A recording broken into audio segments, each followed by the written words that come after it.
నమస్కారం. ముందుగా అందరికీ ఉగాది శుభాకాంక్షలు. శ్రీ పరాభవ నామ సంవత్సరం మొత్తం ద్వాదశ రాశుల వారందరికీ ఏ విధంగా ఉంటుందో తెలుసుకుందాము. తెలియజేయడానికి మనతో పాటు ఉన్నారు ప్రముఖ ఆధ్యాత్మికవేత్త టీకేవి రాఘవన్ గురువు గారు ఉన్నారు. మాట్లాడదాం. నమస్కారం గురువు గారు. నమస్కారం. మీకు కూడా ఉగాది శుభాకాంక్షలు. మీరు ఎప్పుడూ ఆరోగ్యంగా ఉండాలని కోరుకుంటూ ముందుగా పరాభవాహ్వయం వందే. పరాభవనామ సంవత్సరం అనగానే పరాభవాలు జరుగుతాయనుకుంటారు. పరాభవం అంటే మన అర్థం అని కాదు. అది పరులు కల్పించే ప్రమాదాలు ఏమున్నాయో వాటిని తొలగిస్తుంది. అది దాని అర్థం. నిజానికి పరాభవ శబ్దానికి పేరుది అదనమాట. అంచేత సంవత్సరం అంతా అలాగే గడవాలి అని ప్రార్థన చేసుకుంటూ రాశి ఫలాలు, నక్షత్ర ఫలాలు ఇవన్నీ దాదాపుగా అందరూ చెప్పేవన్నీ ఉన్నాయి. కానీ ఒక కొత్త విశేషం మనం ఇప్పుడు ప్రతి రాశికి కూడా చెప్పుకుందాం. తప్పకుండా. గురుగారు, శ్రీ పరాభవ నామ సంవత్సరం మొత్తం ధనుస్సు రాశి వారికి ఏ విధంగా ఉంది? ఎటువంటి జాగ్రత్తలు తీసుకోవాలి? ధనురాశి వారు ధనుస్సుని చూసి నేర్చుకోవాల్సిన మనం ఒక లక్షణం ఉంది. తాడు ఎప్పుడూ తగిలించి ఉంచామనుకోండి, ధనుస్సు టెన్షన్లోనే ఉంటుంది. అది ఎప్పుడైనా విరగచ్చది.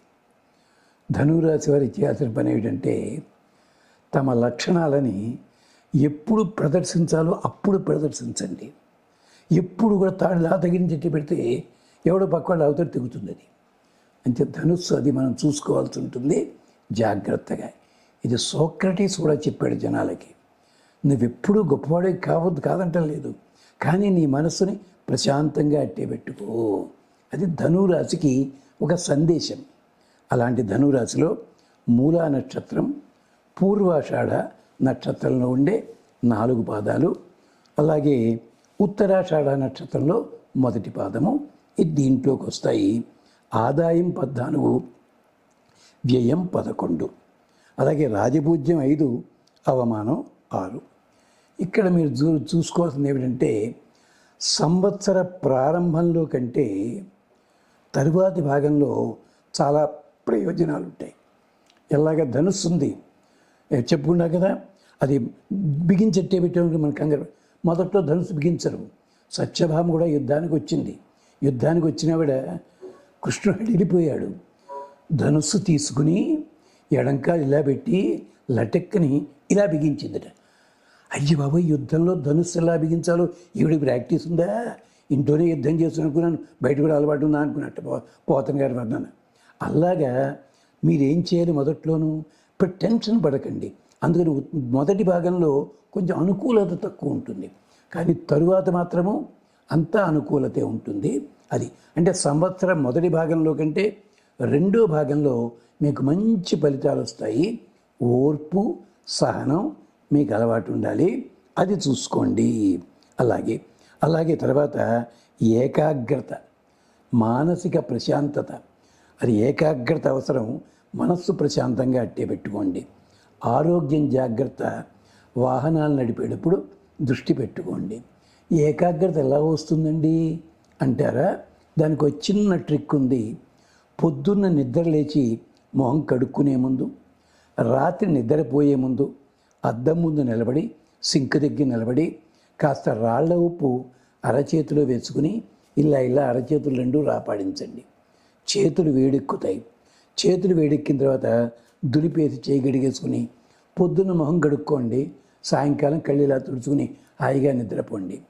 ఇదొక్క 1 నెల రోజుల పాటు ఈ సాల్ట్ థెరపీ చేసినట్టయితే మీకు ఏకాగ్రత వస్తుంది, చికాకులు తగ్గుతాయి. అంతవరకు బ్యాలెన్స్ ఆఫ్ మైండ్ దెబ్బతింటుంది ఒక్కోసారి. అలాంటిది స్థిర బుద్ధి కలుగుతుంది. చేసే దాంట్లో మంచి నమ్మకం కలిగి తీరుతుంది. ప్రత్యేకించి ఆడపిల్లలకి, మగపిల్లలకి, కాలేజీలు, స్కూళ్ళకి వెళ్ళే వాళ్ళకి ఇది అవసరం ఉంటుంది. ఇది చేయించండి. ఇదే పెద్ద చోట్లకి వెళ్ళారనుకోండి, ఏం పెద్ద పుచ్చుకోరు. 5,000 ఫీజు తీసుకుని 2 నిమిషాలు చేయిస్తారు. ఇది చాలా సులభమైన మార్గం. ఇది అలాంటిది గుర్తుపెట్టుకోండి. ఇది అందరూ చేయవచ్చును. చేస్తే మనకి ఏకాగ్రత, మానసిక ప్రశాంతత వస్తుంది.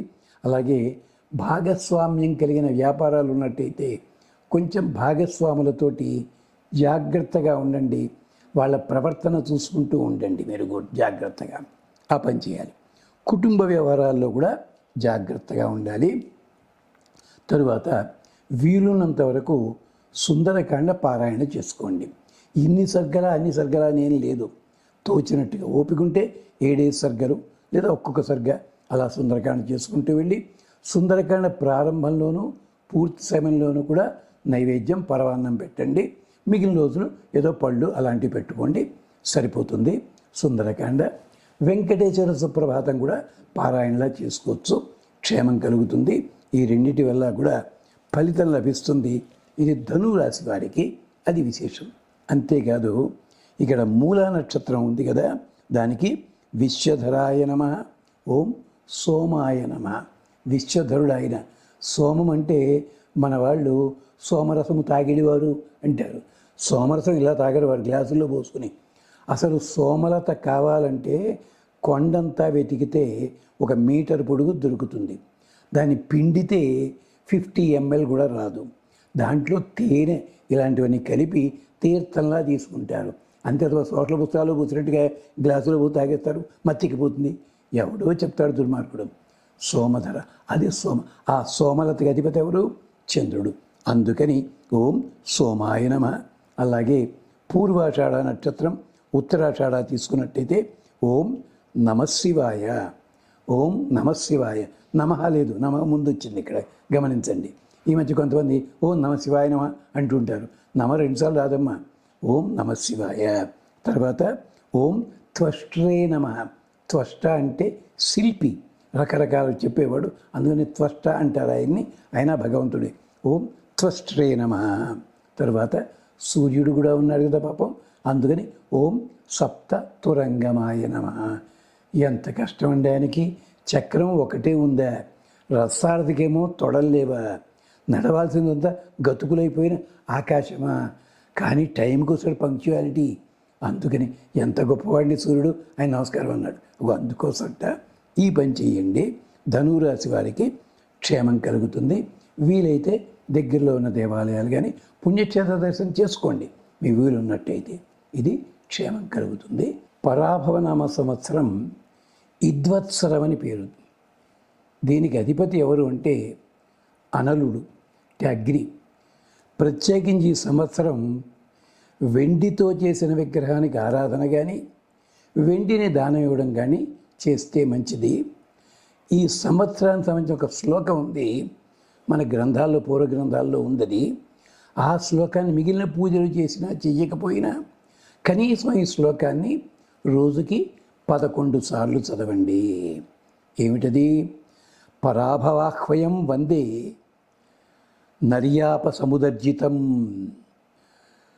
ఉత్తుంగ తురంగారూఢం పరసూజ్వల పాణినం.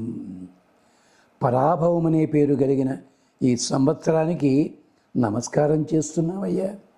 ఎలాంటి వాడైనా నర్యాప సముదర్జితం. నర్యాపుడంటే అగ్నిదేవుడు. అందరికీ కూడా అన్ని కోరికలు తీర్చేవాడి ఆ అగ్నిదేవుడి పేరు పెట్టుకున్నాడు ఈయన. ఆయన అర్చిస్తున్నాడు ఈ సంవత్సరాన్ని. అంచాప నర్యాప సముదర్జితం. ఆయన ఎలా వస్తాడయ్యా? ఉత్తుంగ తురంగారూఢం.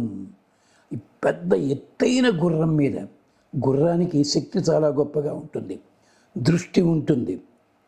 నిలబడ్డప్పుడు 3 కాళ్ళ మీద, నడిచేటప్పుడు 2 కాళ్ళు, పరిగెడితే 4 కాళ్ళు, ఇలాగ శక్తి ఉంటుంది. అలాంటి ఉత్తుంగ తురంగారూఢం.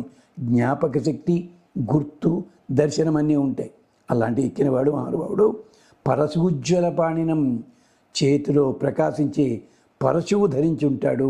ఈ ఇద్వత్సరానికి, ఈ పరాభవనామ సంవత్సరానికి రాజైనటువంటి అతనికి మేము నమస్కరిస్తున్నాం. ఈ ఒక్క శ్లోకమైనా రోజు లోపల 3 సార్లైనా చదువుకోండి. 11 అయితే మరీ మంచిది, 27 ఉత్తమం. ఇది సూర్యుడు ఎదురుకుండా చదివితే మరీ మంచిది. స్వస్తి.